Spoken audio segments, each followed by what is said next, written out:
Birinci men üylönöйүн. Andan keyin sen üylönösүн. Bunusunda men üylönüm. Üylönсөң üylөнөчү. Агалық қатары бірінші тойды мен өткөрөйін. Эмнеге байкен биринчи тойду өткөрүш керек я? Жоқ, эмне деген турасың анан айтчы. Тойду мен биринчи өткөрөм деп айтасың. Қалың жағын қандай қыламыз? 1 миллионға сүйлөшүптүр. Миллион! Өтө эле ысырап эмеспи? Миллион болса миллион да. Барын сатып аларга кош, мени сатсаң да ал акчаны таппайсың. 500. Эркекте опушулар чечерсең болот беле? 500 кишини каякта атасың? Эгер ошонун баарын чакырып той берсең, байкем менен жеңем жаман ичи куйот да.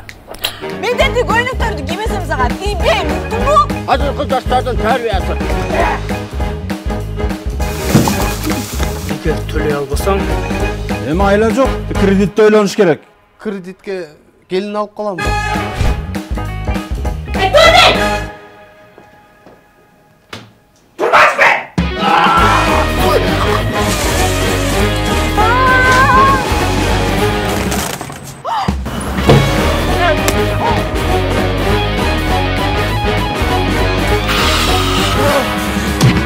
эй, бир көйнөктөрүң болсо бербейсиң, сразу жууп салайын, анан кайра суу кетирбей. Азыр алып келем.